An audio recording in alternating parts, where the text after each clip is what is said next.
everybody. This morning, we're going to get right to it.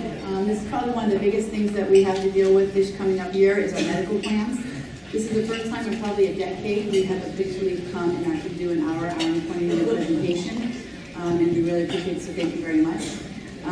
First of all, for those that don't know, the police relief administers the plans and effectively negotiates the subsidy. And we work very well together in partnership to try to provide the best possible medical plans at the lowest cost. Today we have Diane Wisnack from LAPRA. She's Executive Director. She has 25 years in benefits and human resources and benefit management. And Dawna from Bradawn. She has been LAPRA and fire consultant for 14 years. Thank you.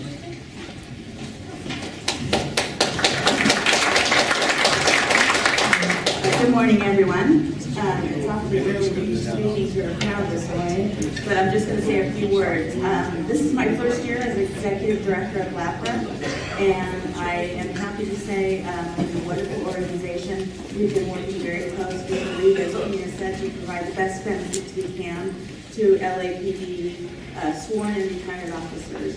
And I just want to say thank you to Lee for inviting us here today. We're very happy to be here and help communicate our plans and implement changes. Thank you. You really I thought you were joking.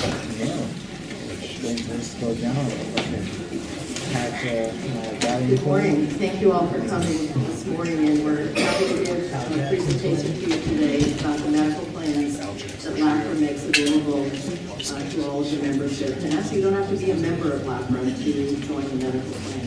It's really open to all support, whether you're a member of the organization or not. My name is Dawna, and I've been the benefits consultant, as Karina said, to LAPRA for about 14 years. And we do the benefits also for LAPRA, Los Angeles Fire Facility, and a number of other safety organizations, police and fire, as well as profit, non-profit, public, union, non-union clients.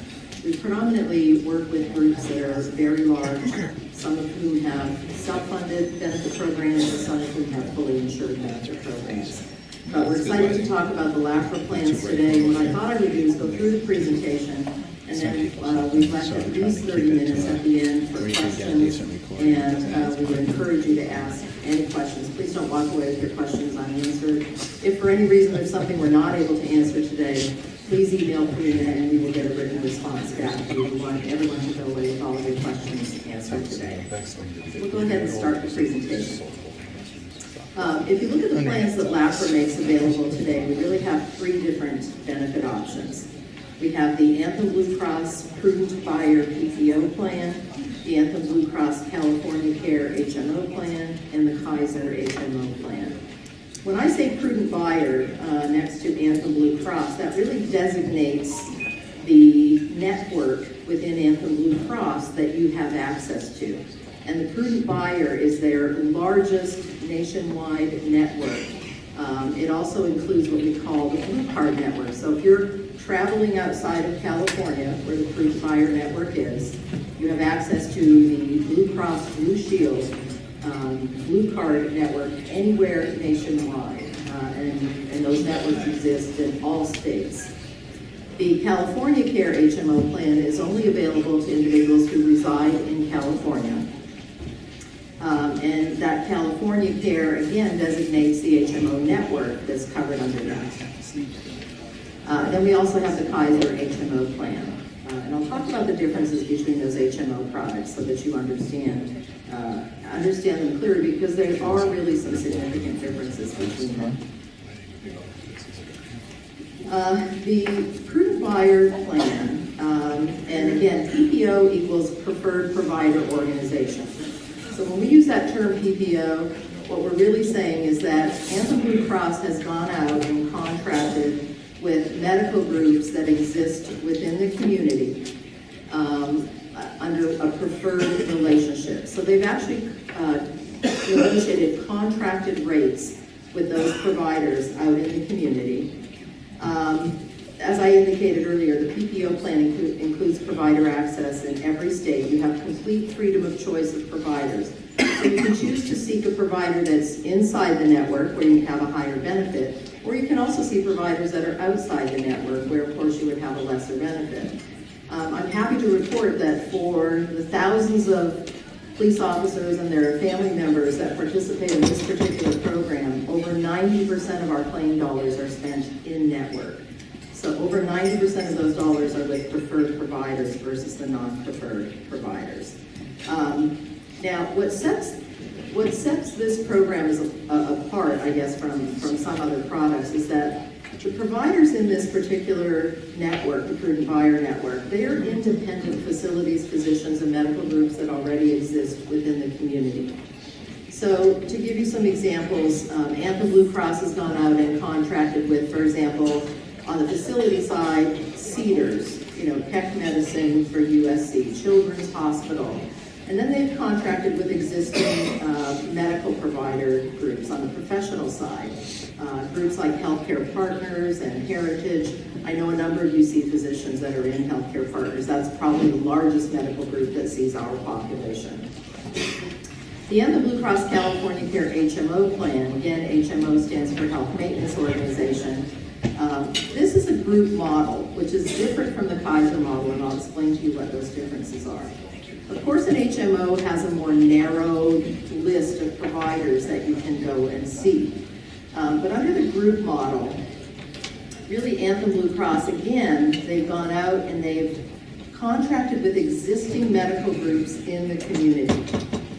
And these providers are paid on what we call a capitated basis. And the way that works is the physicians receive a fixed dollar amount for every patient every month, regardless of whether they ever see the patient or not. And the physician has to manage the patient's care within that fixed dollar amount. So these aren't real numbers I'm about to give you, but I'll use them as an example. So you're in the California Care HMO, you designate a primary care physician, Anthem Blue Cross is going to pay that physician $150 a month, whether that physician ever treats you or doesn't treat you. But for that $150 a month, that physician is bound to manage all of your care within that dollar value. And that's why you select a medical group and a primary care physician when you enroll in an HMO plan. As I indicated, referrals are required. Your primary care physician has to refer you to see a specialist. So under the PPO plan, the one we were talking about first, which is the most popular plan amongst our membership, you can self-refer to any specialist. So you don't have to go see a primary care specialist under a PPO product. If you want to go see a cardiologist or a dermatologist, you can just self-refer yourself to those particular providers. Under an HMO model, you cannot get to those providers unless your primary care provider makes a referral for you to do so. The Kaiser HMO is different. It is what we call a staff model. So Kaiser owns its own hospitals, and the physicians that work for Kaiser are salaried employees. So they are not paid a fixed amount each month to manage your care. Rather, those physicians are on salary, which is quite different from that group model HMO under Anthem Blue Cross. Again, because it's an HMO, you have a more narrow list of contracted and network providers, and the service must be provided by Kaiser employees at Kaiser facilities. There are some very few exceptions to that. So for example, some Kaiser hospitals may not perform, say, every type of transplant procedure that's out there. So Kaiser might contract with other facilities to perform certain transplants. And I know in Los Angeles, for example, they contract with Keck Medicine, USC, to perform some different transplant procedures at their facilities. Again, under Kaiser, referrals to see a specialist are required by your primary care physician. You can't just self-refer. Now, you've probably read or heard over the years sort of some debate about how those Kaiser physicians are compensated, because in addition to receiving a salary, they also receive bonuses based on how well they manage your care, financially for the organization. So there's been some debate about that in the press over the last at least 5 years. I've seen a number of articles where they're really calling into question, are your providers making good decisions, for you, or are they looking more at the bottom line? So, what we find is that people don't often change from the plan that they're in. If you look at the PPO, the Anthem HMO, and the Kaiser HMO, we don't get significant movement between those three plans every year, which tells us that people are relatively satisfied with whatever plan they've elected to participate in, at least up until this point. We have had probably the largest premium increases, well, I can tell you they are the largest premium increases that we've seen in the last 15 years have occurred this year. And even though we've negotiated them down considerably, they're still quite high. And we want to go through with you what are the drivers of cost increases amongst our medical plans. So I'll just give you some general information so you understand kind of what's going on a more national level.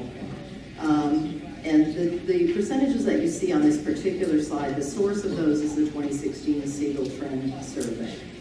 So medical trend for actives and non-Medicare retirees, so what we often refer to as early retirees. So you've retired, but you're not yet eligible for Medicare. They are expected in 2016 to be 9.9% for PPO plans and 6.8% for HMO plans.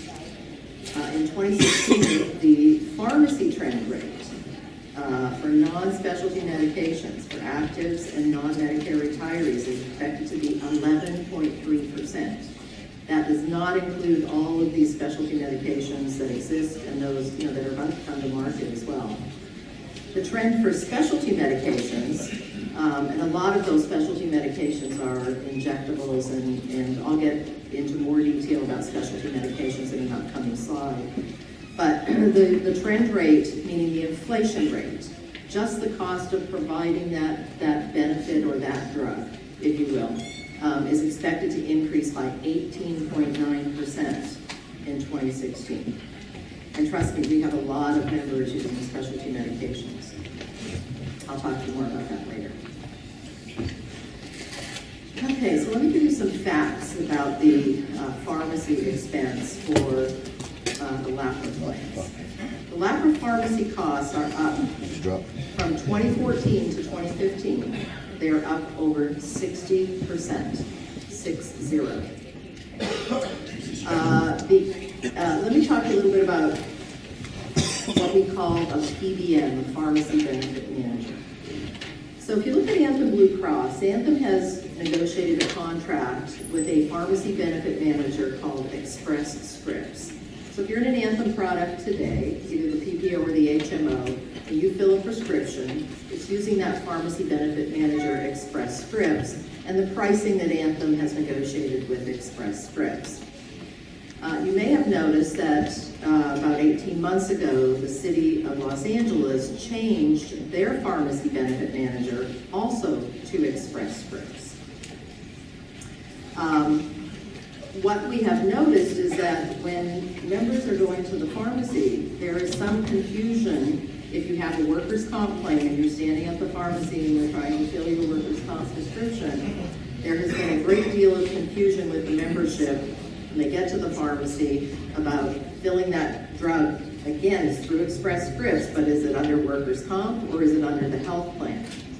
So when that change was made by the city, we saw a large spike in pharmacy claims under our program. So we're pretty certain that a lot of members who were previously filing prescription drugs under workers' compensation are now filing drugs under the health plan. Now, there could be a number of reasons for that, obviously. I think what happened is your membership went to the pharmacy. The first time they were filling the prescription after the city made that change, they went into the drugstore and said, by the way, I have a new drug plan, and the pharmacist at the counter looked it up, and the member said, oh, we have Express Scripts now, it's showing their workers' comp card. And the pharmacist looked and said, oh, we already have it in the system, we see Express Scripts. So I don't know if the pharmacists recognized that the city made that differential, and they just went ahead and started processing these claims under the health plan side as opposed to the workers' comp side. The utilization of specialty medications under our plans is up significantly. So you literally cannot watch TV, pick up a magazine, You'll be listening to the radio. You hear all sorts of advertising for specialty medications. You see Phil Mickelson out on the golf course talking about taking Enbrel for his arthritis. Advertising for specialty medications is across the board, really just off the charts. As you can imagine, the drug companies put a significant amount of money into advertising for those specialty medications. And as I said earlier, a lot of the specialty medications are the self-injectables, as we call them. If you look at some of the costs of some of the more common and not so common specialty medications, look at Enbrel, which is generally used to treat rheumatoid arthritis, although it certainly has other uses. But the cost of that drug is $1,500 a month. So for someone who's taking that medication, as you can well imagine, just the cost of that medication exceeds pretty well the premium that we're charging. The cost of Humira, again for rheumatoid arthritis, $7,200 a month. Harvoni, which is the cure, and it is a cure in most instances now. Quite a breakthrough for hepatitis C.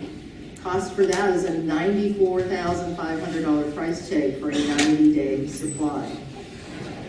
That drug came out January 1 of 2015. And we have significant utilization under our plan for that particular medication and some of the other medications that have also come out to treat hepatitis C. Now, my guess is that for a number of our members who are diagnosed or were diagnosed with hepatitis C, a lot of that may have been work-related, right? Work comp. But again, the cost of those running under our health plan.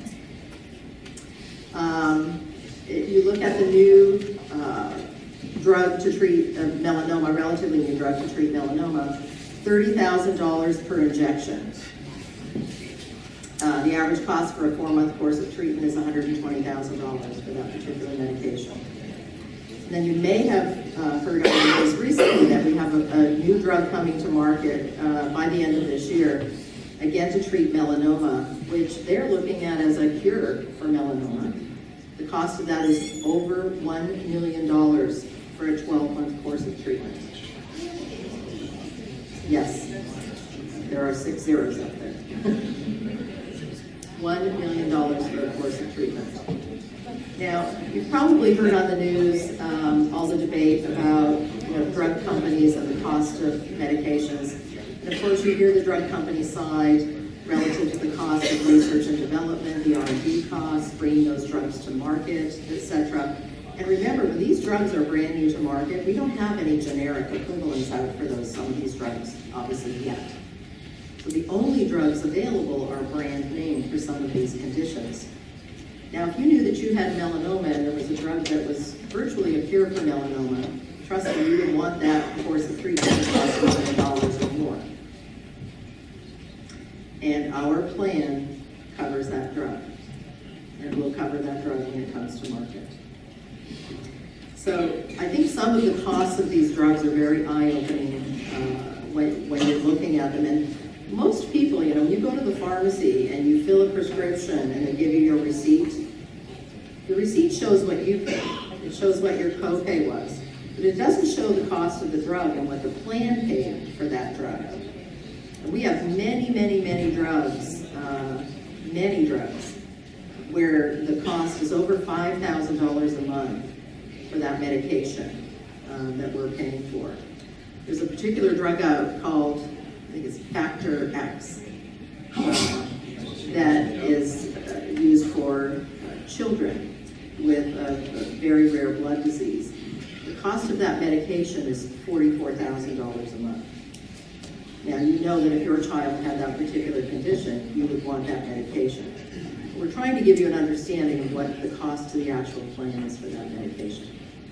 We take questions now or at the end? Whatever, I'll leave it to 3. Is there relevant to the slides? Relative to the slide, is this change, I know that we saw a double-digit increase. Other than the last one on here, are these new drugs or are these drugs that have been there or simply seeing increase in use? If you look at the drugs like Enbrel, Humira, those are drugs that have been there. And we're seeing much increased utilization across those drugs. So what's happening is where people previously might have used a much less costly form of a pill, a tablet, to treat rheumatoid arthritis and manage the pain with that tablet. Again, like I said, they see Phil Mickelson out there, he's talking about Brady deals, I take my one shot a month and I'm just feeling fabulous. And people go to their physician and say, can I get that drug? The answer is yes, it's covered under our health plan. And if their medical condition, warrants use of that drug, then the physician can prescribe that drug. Harvoni, I think I said earlier, was a new drug to market.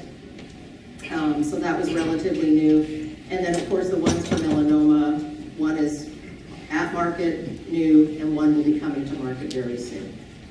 And, if you can even Google, some of these oncology medications, and you'll see many, many articles. Forbes wrote a very good article, actually, about the cost of oncology medications.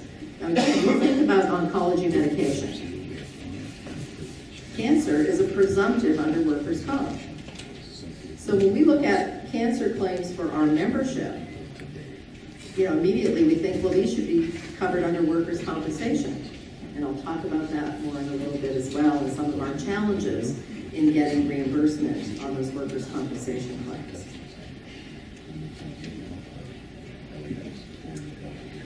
Okay, well, it's the very next slide. Let's talk about workers' comp. Right, so the way the workers' comp claims work and how they interface with our health plans is this.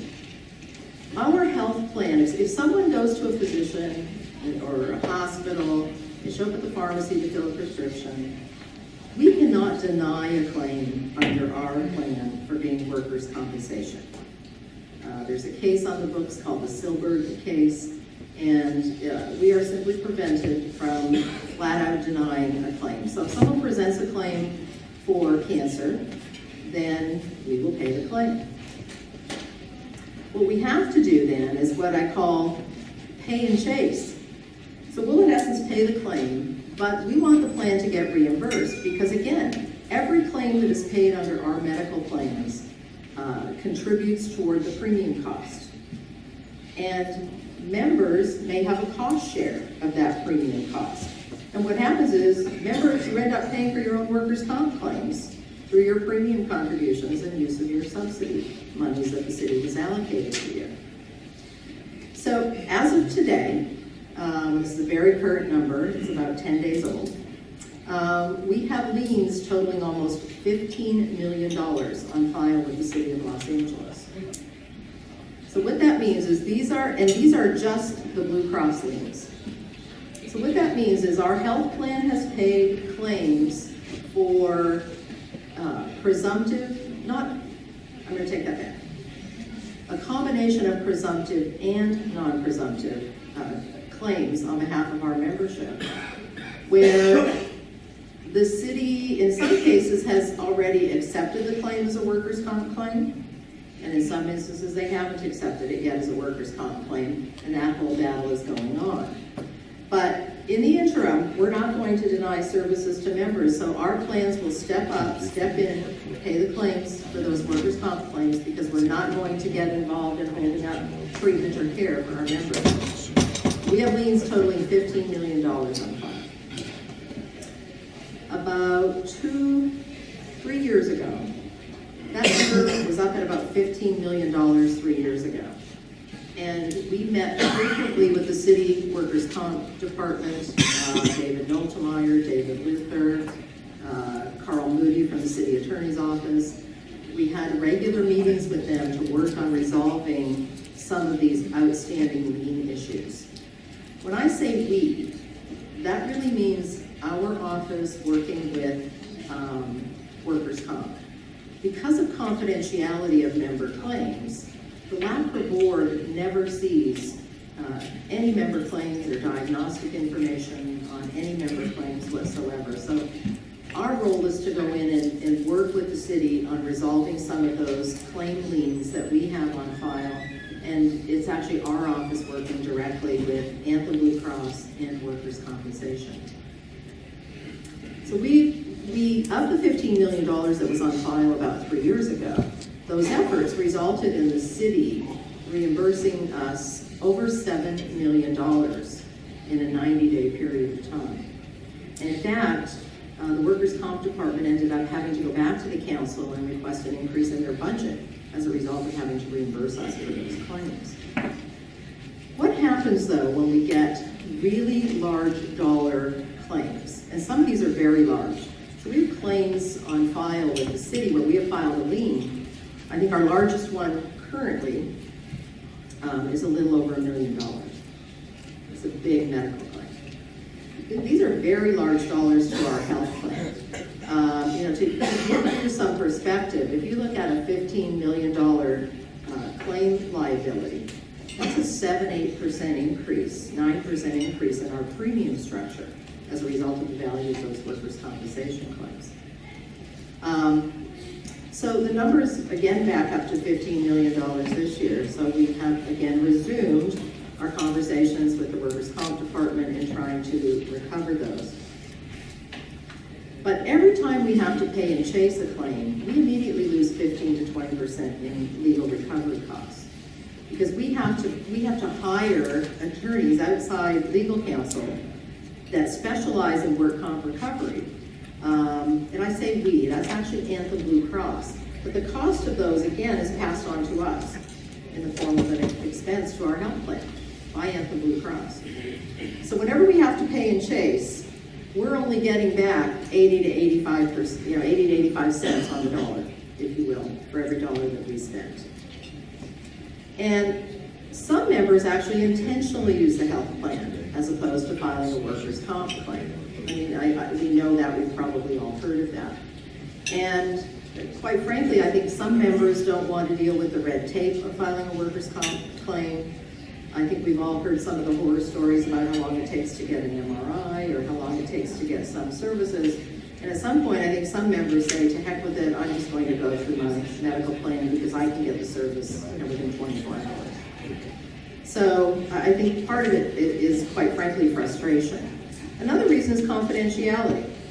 Some members simply don't want to file a workers' comp claim because you don't want to have your job reclassified as a result of a particular condition or something along those lines.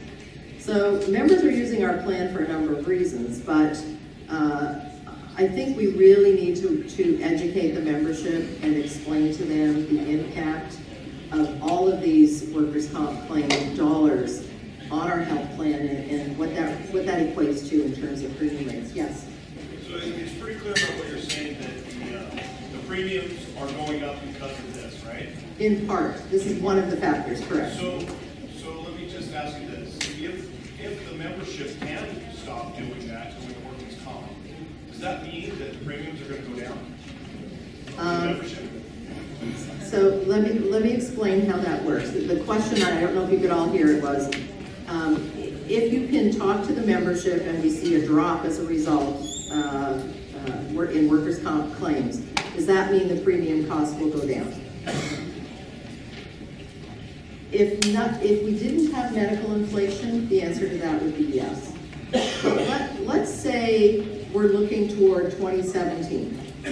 And we know that medical inflation, because I showed you on that first slide, that if we didn't have any big bumps in claims, just the cost of delivering healthcare services is going up, 7, 8, 9% a year. If workers' comp claims had an impact of 5%, then we would still see any, slight increase in premium rates. But every dollar that we can avoid paying under the plan for workers' compensation activities, which is quite rightfully so the responsibility of the work comp department in the city of Los Angeles, that's fewer dollars that are charged to our plan in claims experience, and so the calculation of our premium rates is accordingly reduced. I hope that answers your question. Nope. Oh, yes. I think though, when it comes to, I know you said cancers are presumptive under workers' comp. However, we can't expect our member not to get treatment because it's automatically put on delay by workers' comp. So for that at least 90 days, we can't expect them not to get treatment and to get the best treatment they can get. So they're going to have to use our insurance So it's gonna be a vicious circle, and we cannot suggest to them, we'll wait until workers' comp decides to pick it up. So that's almost gonna have to be an internal thing between you guys and the city to work out how to more quickly pick it up if that employee decides. And with cancer, that is the employee's decision whether or not to file a workers' comp claim. Just because it's presumptive doesn't mean within themselves that they have to do that. Yes, I agree with you wholeheartedly. I think we were actually saying the same thing, that some members don't want to file the claim with the city. Some are concerned about perhaps having to see city-designated providers and not being able to continue their course of care and treatment with a provider that they've already been working with. And I, over the years, have actually spoken to a handful of your members who've had that exact experience.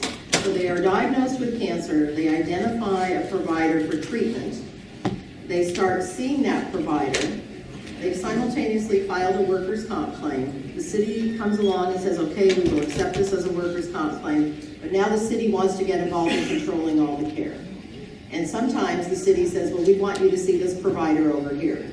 Well, you can imagine if you're dealing with a life-threatening condition, the decision to change providers mid-course of care would be a very significant change. So we understand completely the reasons that members, if you will, behave the way they do in some of these instances, and we understand some of the choices that they make.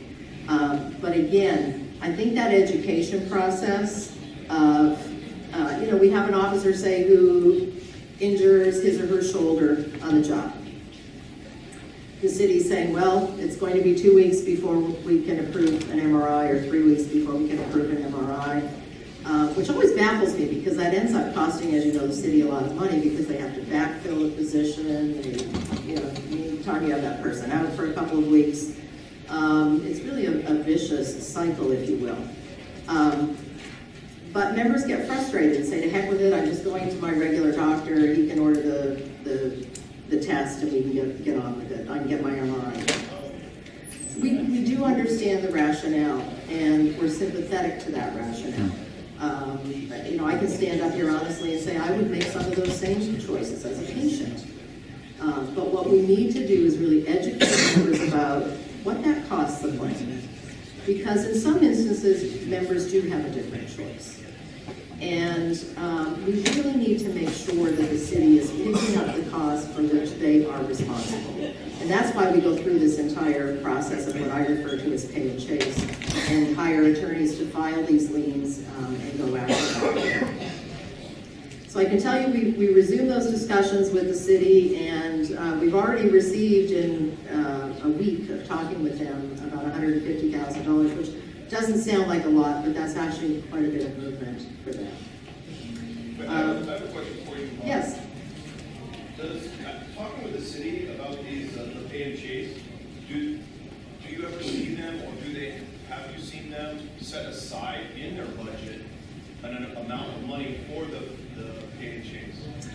I have not, but I can tell you that we have made every attempt to work cooperatively with the city on these claims. And if you're familiar with the whole process of workers' compensation and claims going through the WCAB, the Work Comp Appeals Board,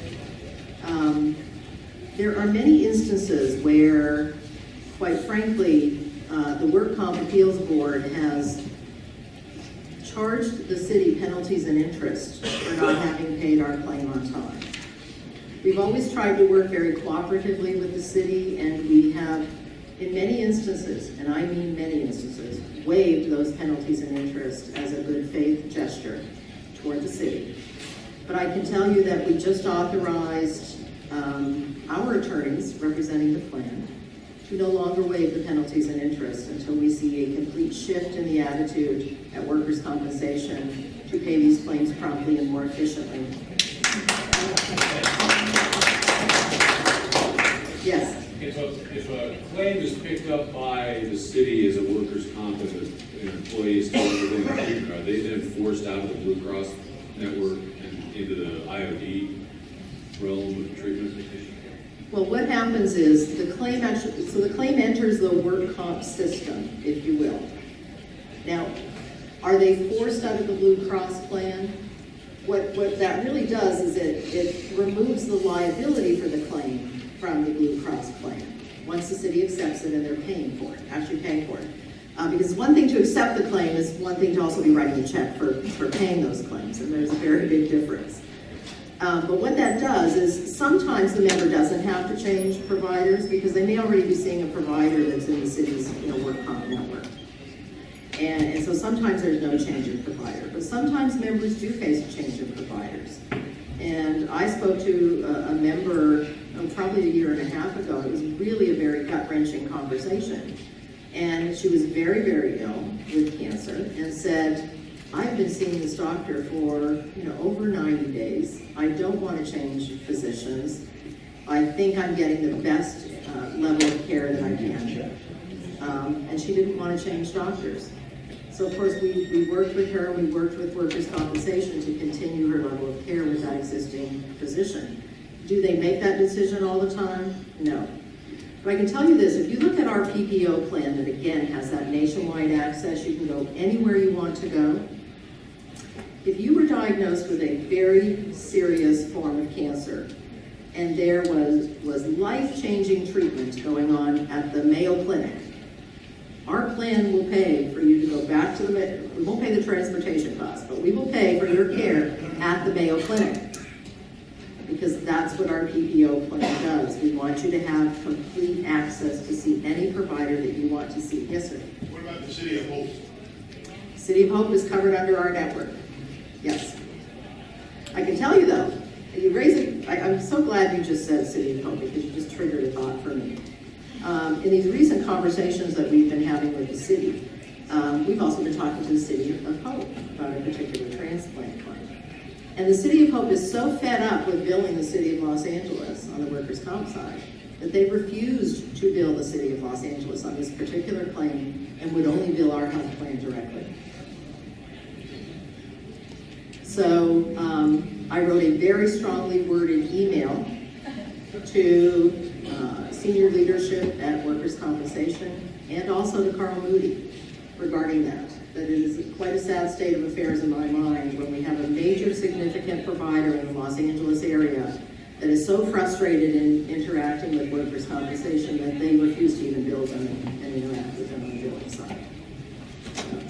They've apparently worked that out now since my email, and they've informed me that City of Hope is going to bill them directly, so we'll see how that goes.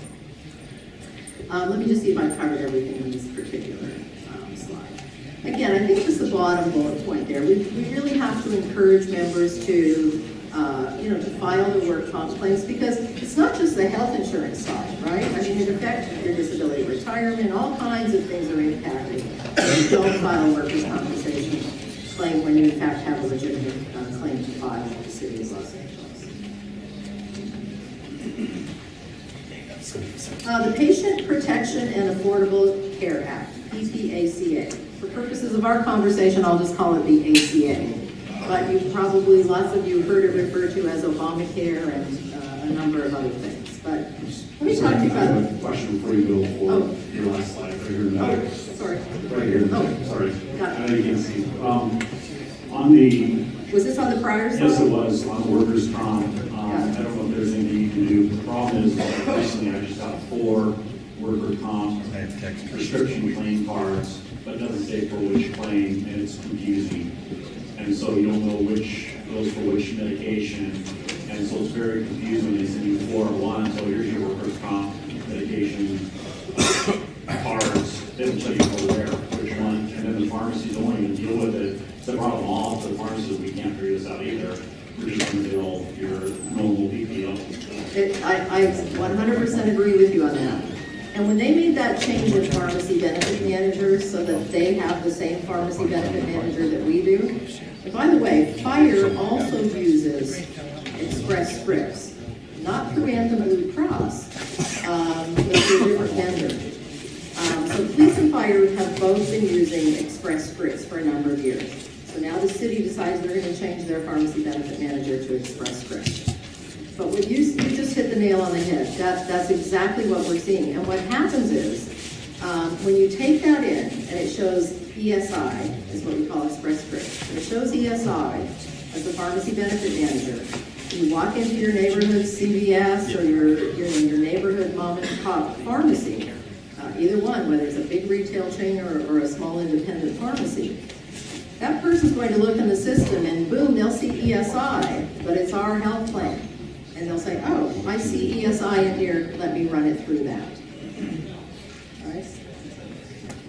So I agree with you that their paperwork, we have ongoing conversations with workers' comp about process improvement and things that can be done to help move claims along more efficiently and to let the liability land where it rightfully should be between workers' compensation and other claims. Yes? I had the same issue with workers' comp, and what I finally did was I got through Express Scripts, and for those cards, they can give you the claim number for that card, and you can just write it on there so you'll know which claim it's for. The other thing is, if you go to CVS, I go to the same CVS all the time, and I tell them, this prescription is for workers' comp, so they'll bill the right, or the city or my healthcare, Anthony. Yeah. So that's the thing that I do. That's something that we can educate our members on as well. Well, and I think we've heard a lot of stories from members over the years as well about some of the challenges they've had in getting their prescriptions approved through workers' compensation. We hear from members about that topic all the time. And so, again, that frustration level comes into play, and the member says, to heck with it. If you're in a lot of pain and you've had an injury, an IOD claim, and you're in a lot of pain, you're going to go to the pharmacy, and if workers' comp hasn't yet approved that medication for you, trust me, you're going to run it through your health plan.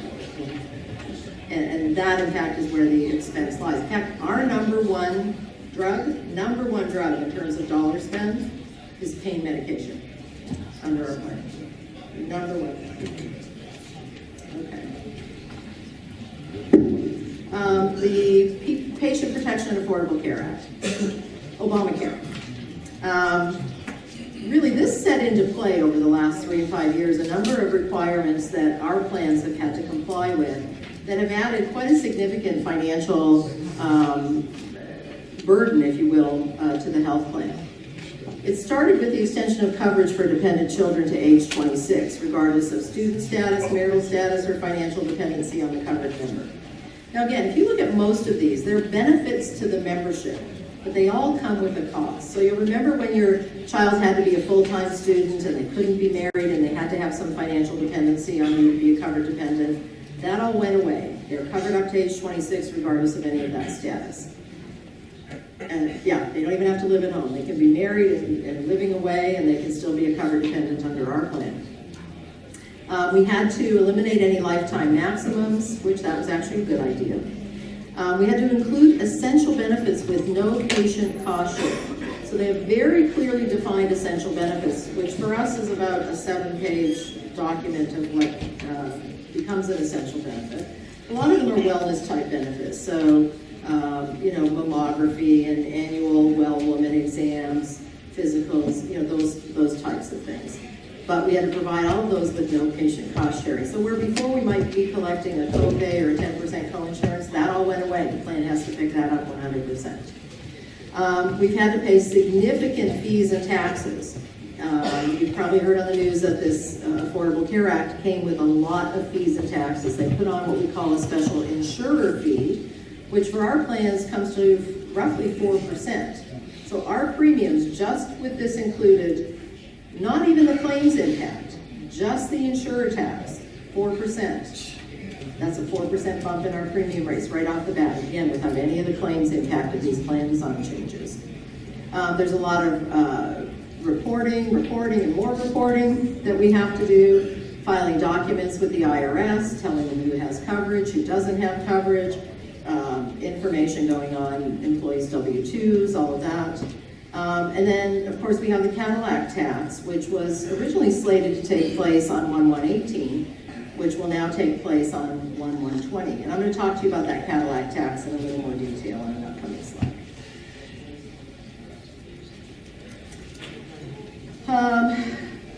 If you look at the Cadillac tax, what it is, again, it was slated to take effect 1/1/18, and as with most provisions of this Affordable Care Act, very few of them went into play on the date they were supposed to. And most of the ones that didn't go into play on the date they were supposed to were revenue generating for the federal government. So you look at the penalty for the individual mandate, the mandate that everyone have coverage. That penalty got delayed. Almost every aspect of this has been delayed on the revenue producing side. So now the Cadillac tax has been delayed. And what that tax says is that they've set up thresholds, which could change between now and 2020. And of course, the election, as we know, could change a number of things in connection with this as well. But the tax applies to premium rates for active employees and early retirees, so retirees that do not have Medicare. And what it equates to, the plan and the Blue Cross must pay, and Kaiser, a 40% tax on premiums that exceed certain dollar thresholds annually. And you can see the thresholds on our slide today. They are $11,850 for individual coverage and $30,950 for family coverage. Now, if you Google this, you're going to see thresholds that are lower than this, but this particular law has higher thresholds for safety members, for police officers and firefighters, because you're at greater risk from an insurance perspective. So they up the thresholds for that population. And every dollar that exceeds those premium rates, Anthem Blue Cross will pay a 40% excise tax on those premium dollars. Well, what do you think Anthem Blue Cross is going to do? They're going to consider that an expense to the plan, and they will turn around, and those dollars will be in our premium rates the following year. So that's what the Cadillac plan is. So this is kind of baffling to me, because I think sort of the whole premise of insurance is we want employers to provide their employees with a good plan, a plan that allows some freedom of choice, and yet the federal government then turns around and starts taxing us when we do that. So yeah, it's somewhat baffling. What does it apply to? It applies to our group health plans, but it also applies to wellness plans and to your healthcare flexible spending accounts. And many of you may have what we call FSAs, flexible spending accounts, through the city in place. The value of those will be calculated in with this in terms of the 40% excise tax.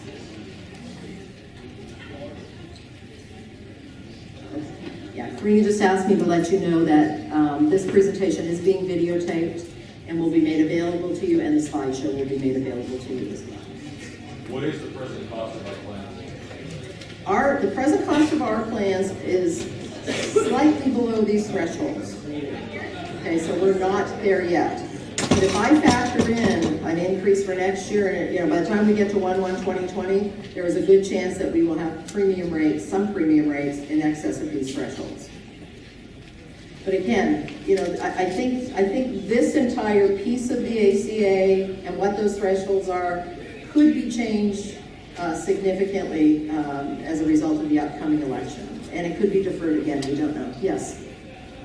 Is there any belief that those thresholds will increase according to the medical trend rate or anything else? I mean, they're not between now and set. then? Yeah, they're not set to increase on January 1 of 2020. These are right now in the code as being the thresholds. But in subsequent years, they are supposed to be indexed for inflation. So they would go up in subsequent years. You mentioned that part of that calculation is the FSA. So if I have like $5,000 and $5,000 in my FSA, my premium is $29,000, then I could be subject to a 40% tax on that amount exceeding $30,000. The most you can have in an FSA account is $2,550. But the answer is yes. It would be added on to that, and that would be the value that gets taxed. Okay, since it's my FSA account that's shooting over, would I be subject to the tax or the plan? I guess that's what. It's actually the city. Whoever owns the plan is subject to the tax. So what that does is the plan owner, when you have a flexible spending account, the plan owner is the city of Los Angeles, right? They are the plan sponsor. But what will happen is we will see employers, quite frankly, who will say, well, I'm not even going to make a flexible spending account available to my employees any longer. And as we know, FSAs are a wonderful way to set dollars aside pre-tax to fund unfunded healthcare costs like deductibles and home insurance and things of that nature, and dental and vision costs. So we'll see some employers that say, I don't want the risk, I'm not going to do it, we're taking the plan out completely. We've heard no discussion from the city along those lines. I want to be clear about that, but I think that's what we will see. I want to be mindful of our time. We're okay? We're not okay. Okay, so bring us on. All right, so I think I've covered the ACA. Let me tell you though exactly what our taxes were. I told you they're quite high.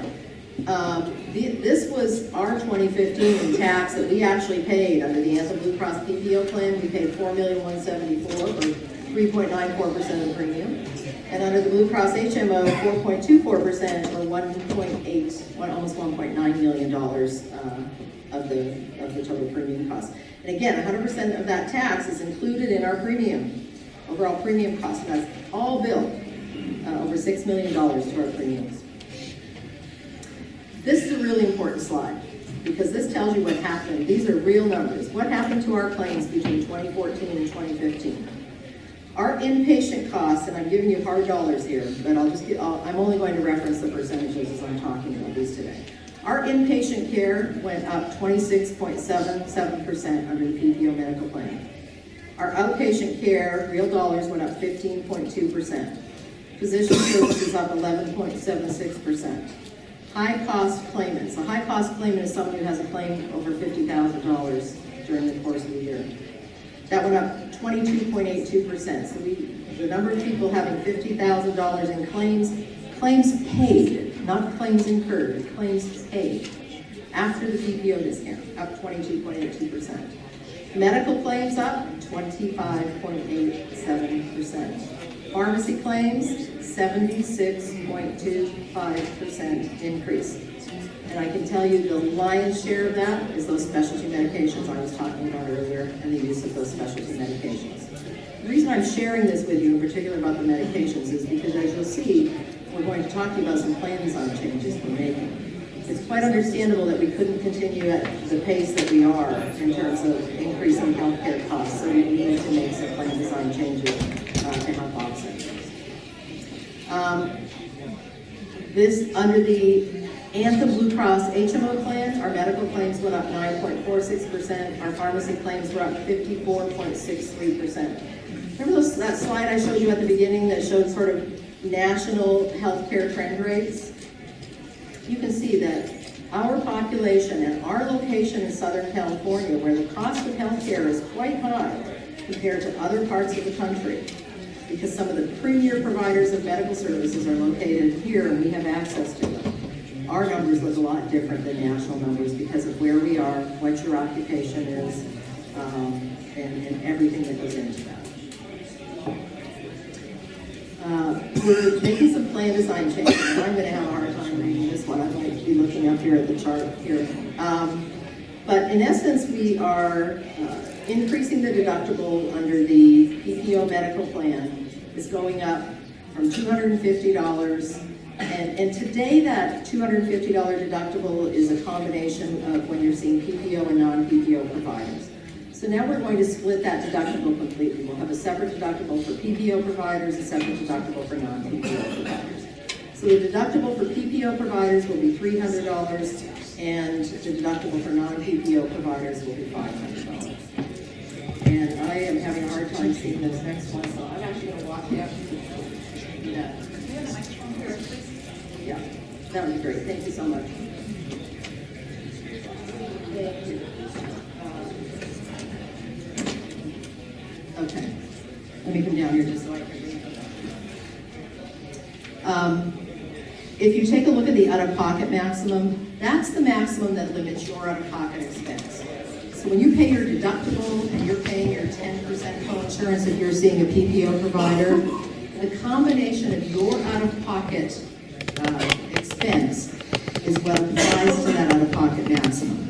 So today, if you're seeing a PPO provider and your out-of-pocket expenses exceed $1,500, then the plan will pay 100% of your expenses for the remainder of that plan year. What we're doing is we're increasing that maximum to $2,000 if you're seeing a PPO provider and $3,000 if you're seeing a non-PPO provider. The utilization management, today you have to get pre-authorization. Medical inpatient stays in a hospital require pre-authorization. And if you fail to get pre-authorization today, there is a penalty. And that penalty today is $250, that will be going to $350. The emergency room copay is 90% after a $75 copay. And remember, when you go to the emergency room, if you end up being admitted, the copay is waived. But we're increasing that copay from $75 to $150. Because what we can see in the data is we have people running to the emergency care for a lot of non-emergency reasons. And we want to discourage use of that. So we want to say, if you're going to emergency care, we really do want it to be for emergency purposes. Prescription drugs under the retail pharmacy, today you're paying $15 for a generic, $25 for a brand, and for injectable drugs like the Enbrel and Humira that I was talking about earlier, you pay 20% up to a maximum of $100 copay today. We're actually leaving those $15 and $25 copays in place, but we're increasing the maximum on the injectables to $150. What we're also doing differently is today you can get either at retail for maintenance medications or through the mail order. You can get up to a 90-day supply for one copay. And we're changing that now. You will get up to a 90-day supply, but you will pay 2 copays for that 90-day supply. So it's still better to do the maintenance drugs using the 90-day program, but again, instead of paying 1 copay, you'll pay 2. That's under the PPO plan. Under the HMO plan, there are no deductibles under HMO plans, generally speaking, and there are none under yours. But what we are doing is increasing that out-of-pocket maximum from $500 per person to $1,000 per person, and you can see the relative family limits. The emergency room is going from $75 to $150. The office visit copay, which covers a number of things: general office visits, mental health, speech therapy, occupational therapy, maternity care, urgent care, all of those things. Today that's $10. We're increasing that to $15 for services provided on or after July 1st. Brand name drugs, copay today is $10 and $15 for retail and $10 and $10 for mail orders. We're increasing those to $15, $25, so they really match the PPO plan. What we're saying is, regardless of whether you're in the PPO plan or the HMO plan, you're going to have the same pharmacy benefit. Under Kaiser, the $50 emergency room copay will increase to $150, except for retirees, that'll be at $75 because of the way the Kaiser product is a Medicare risk product, and Medicare has limits on what that copay can be. On the pharmacy side, we're increasing the copays from $10 and $15 for retail to $15, $30, and then again, we're doing the up to 100-day supply for 2 copays. What are we doing again on the pharmacy to try and offset some of these costs?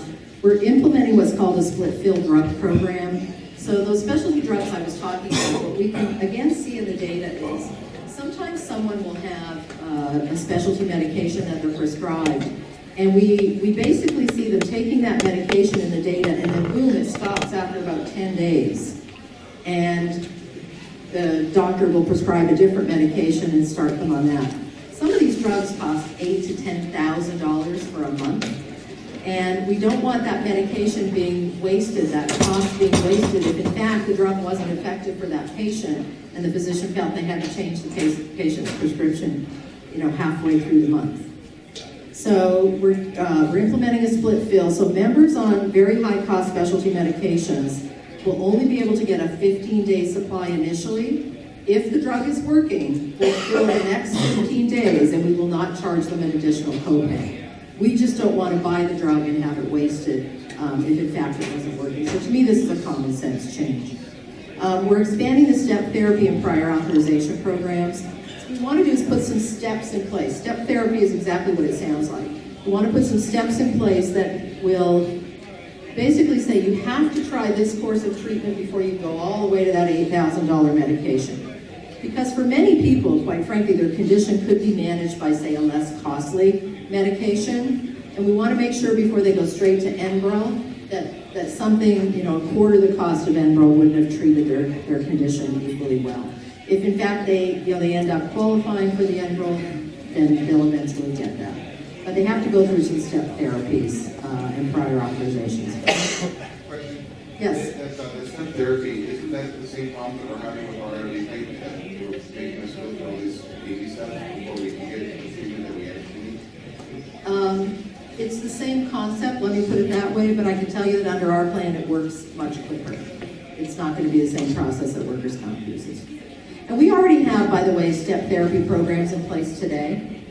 And we get little to no, and I would turn to Diane and ask her if this is a true statement I'm about to make. We get little to no complaints under our prescription drug program today.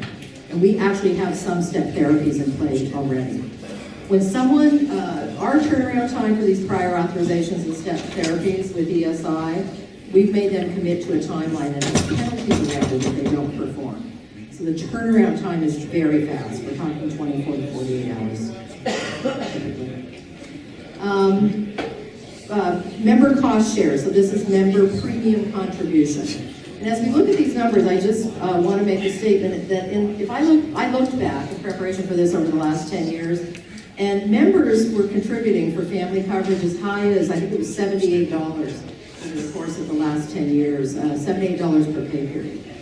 So if you look what our member cost share will be July 1st, again, we're offering an HMO and a PPO plan that has zero out-of-pocket premium cost to the membership.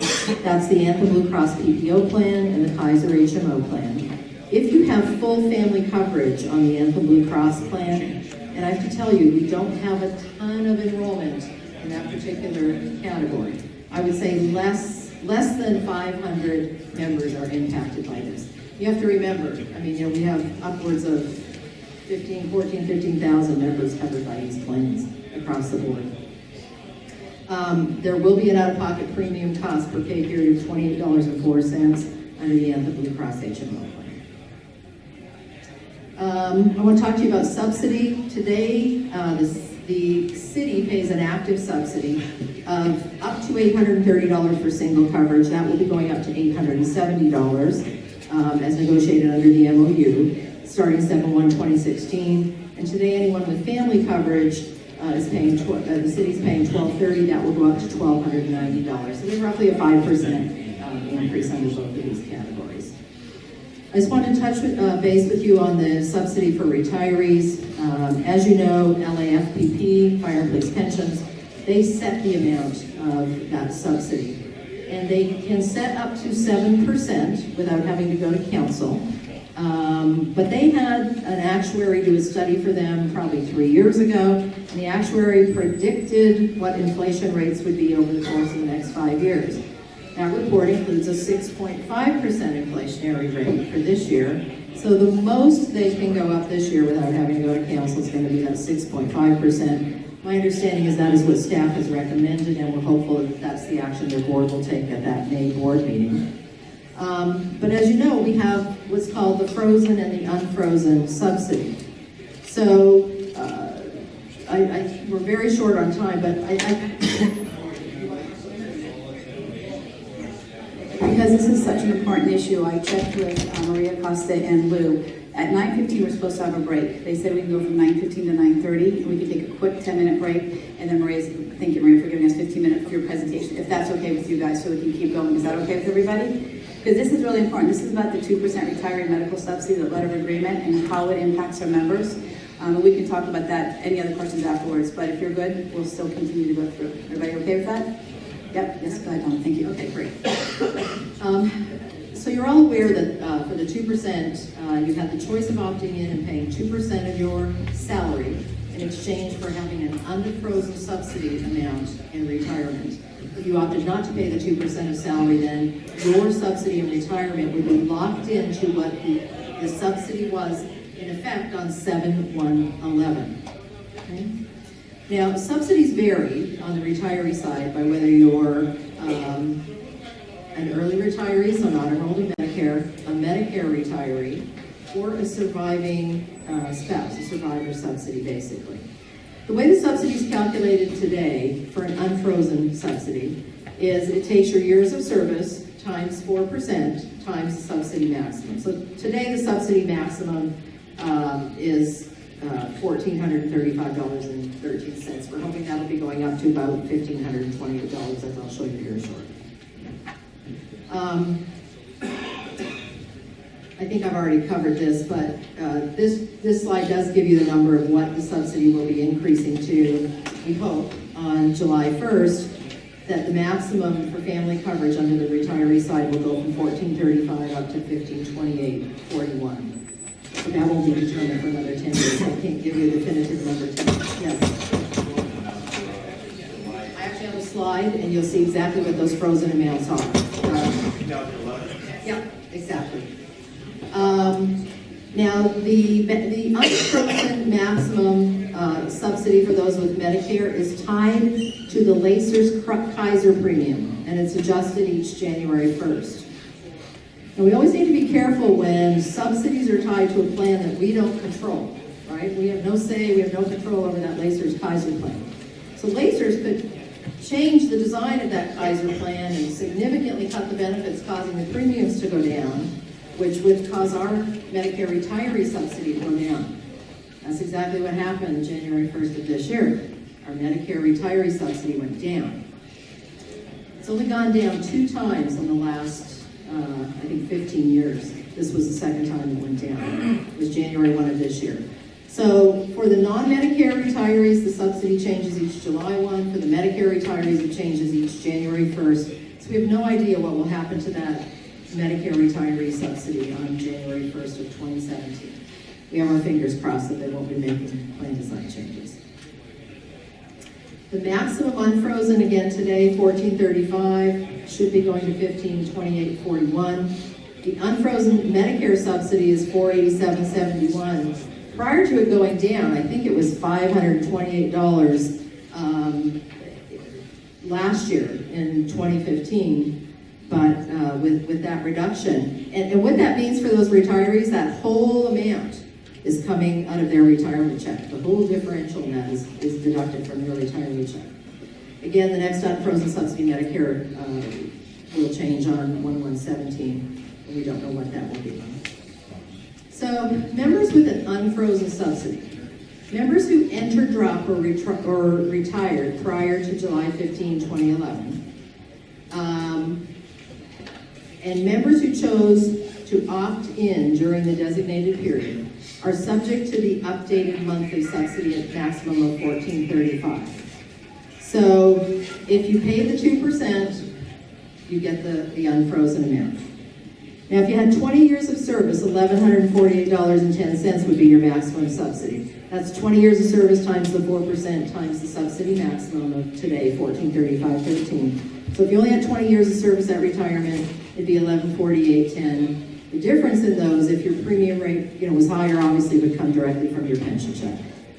Members with a frozen subsidy are those members who chose not to opt in during the designated period and entered, drop, or retired on July 15, 2011 and later. They're frozen at an amount of $1,097.41, which is a rate that was in effect on July 1, 2011. And I'll show you actually what all the frozen rates are in all of the categories. Here, the print on this slide is a little bit small, but the current frozen subsidy for a non-Medicare retiree, $1,097.41. The unfrozen amount, so someone paying the 2%, is $1,435.13. So the difference monthly, $337.72. So someone who didn't pay the 2%, and they're covering their family in retirement, they're paying out of their pension check an additional $337.72 a month. Yes, on July 1st, that subsidy will be going up to $1,500 and change. The Medicare retiree today, the current frozen subsidy is $480.41. The unfrozen subsidy is $487.71. So the differential there is much smaller, $730. But again, don't forget, last year it was $528. So the difference was significantly bigger spread. For a survivor, the subsidy that was frozen in place in 2011, $595.60. Today it's $748.03. So the additional out-of-pocket expense for the survivor coverage is $152.43. These are all monthly numbers when we're talking about retirees. Just to summarize, and then I'll open it up for any questions you may have. Our healthcare costs are obviously rising significantly, driven by medical inflation, escalating pharmacy costs. We have increased member utilization, federally mandated programs and taxes, and misdirected workers' comp claims. So you can see we have a lot of member education to do, just talking to members about what's causing our healthcare costs to go up and what things we can do to offset those, as well as educating them about the changes that we see coming July 1st. And the open enrollment materials will be going out very soon to members describing all of these changes and some of the rationale for them. All right, I'm happy to answer any questions that you may have. One of the quick questions while you're asking is, we get this a lot and maybe one you can answer, is how can Medicare, which is a federal mandated program, be regulated in the out-of-pocket basis?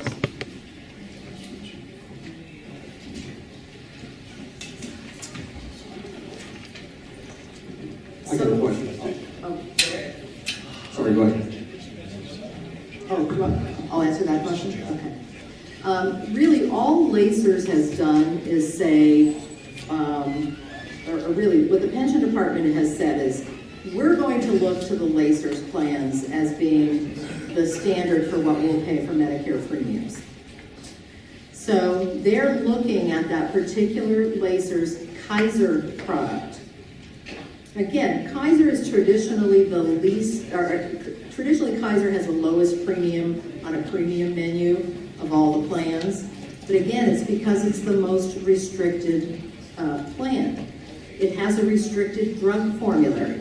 There are drugs you can get on the Anthem Blue Cross, PPO, and HMO plan, quite frankly, that you cannot get on Kaiser, and will never get on Kaiser, because they're not on the Kaiser formulary.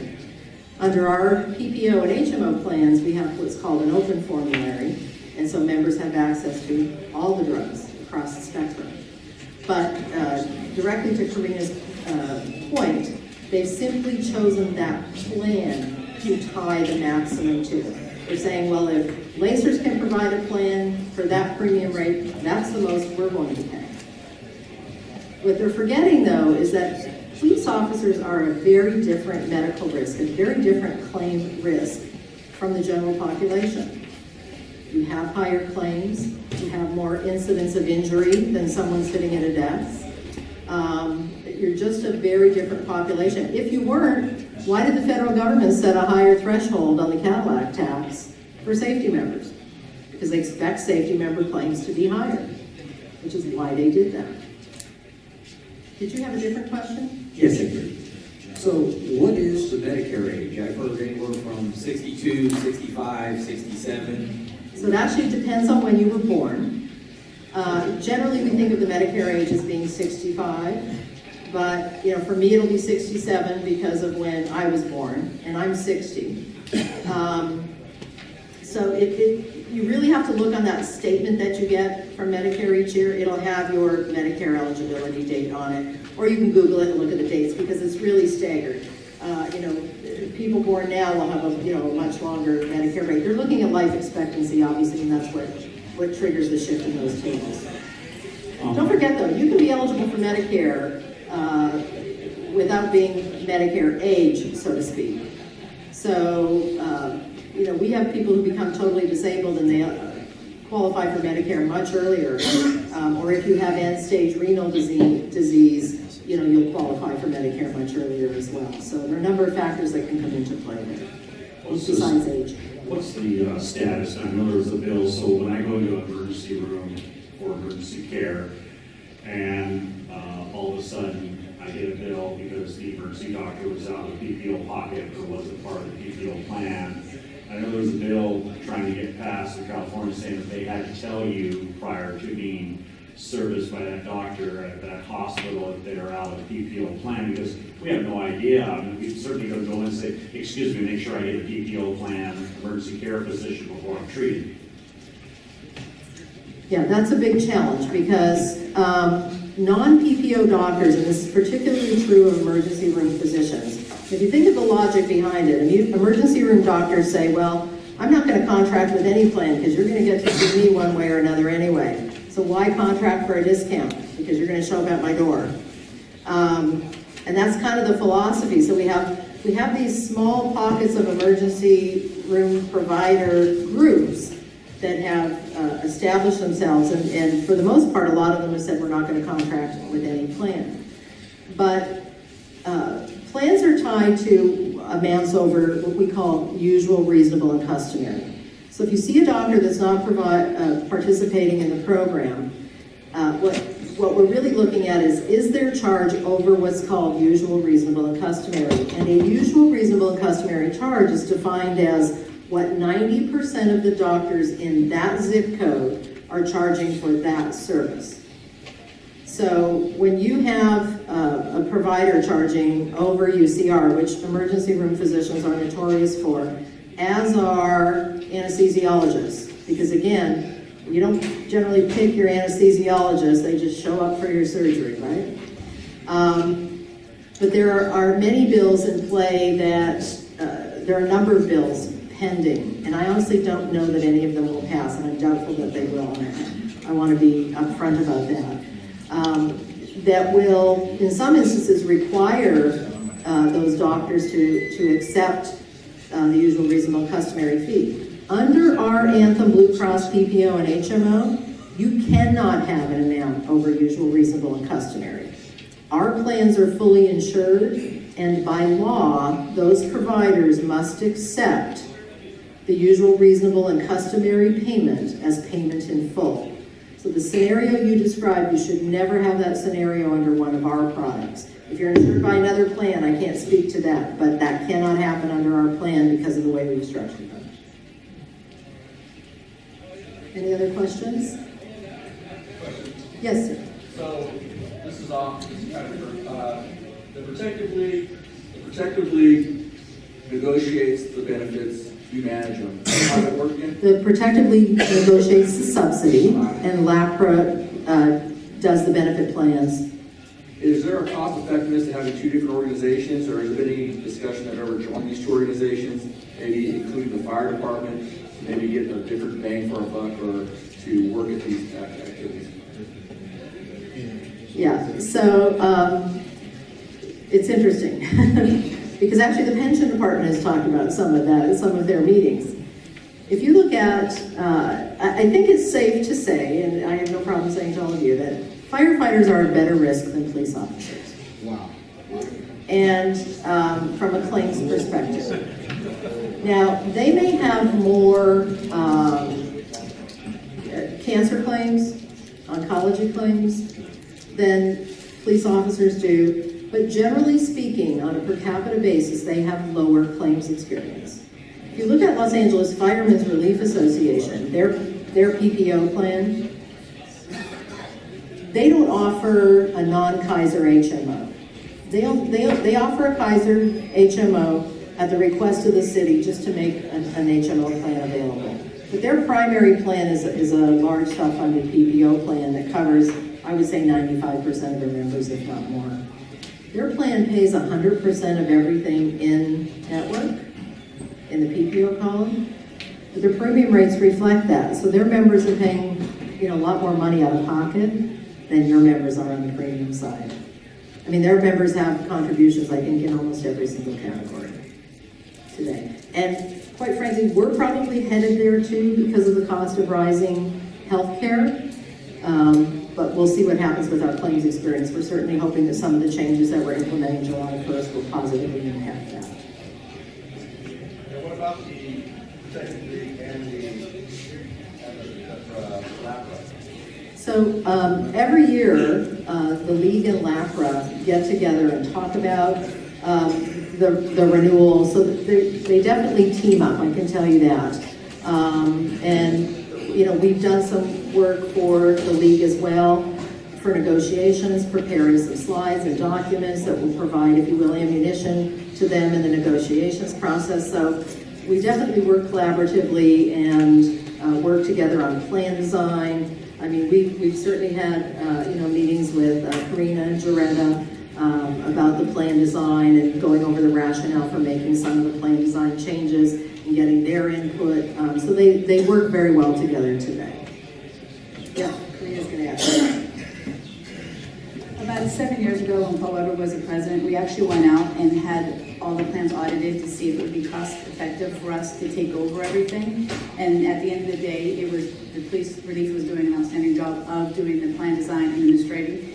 Because if we were to take them over, you have to have $15 to $20 million, and you can't ask Blue Cross to bid, and Blue Cross PPO is one of the biggest plans that we have. So that's why we have teamed up. During negotiations, they were with us to help us out regarding that. So we do work very closely with them, more so than we have in the past. Any other questions? Just a reminder that open enrollment is May 1st through May 31st. Again, you'll be getting information on that very shortly. And that's the time if you want to change between the products or add or delete dependents to your coverage. We very much appreciate you inviting us to come and join you today and talk a little bit about the benefit plans. As I indicated, if you have any questions after you've had a chance to look through the slides when you receive them, or if just something comes to mind, please email Karina. We will definitely go out of our way to get an answer back to you. And thank you very much. We appreciate the opportunity.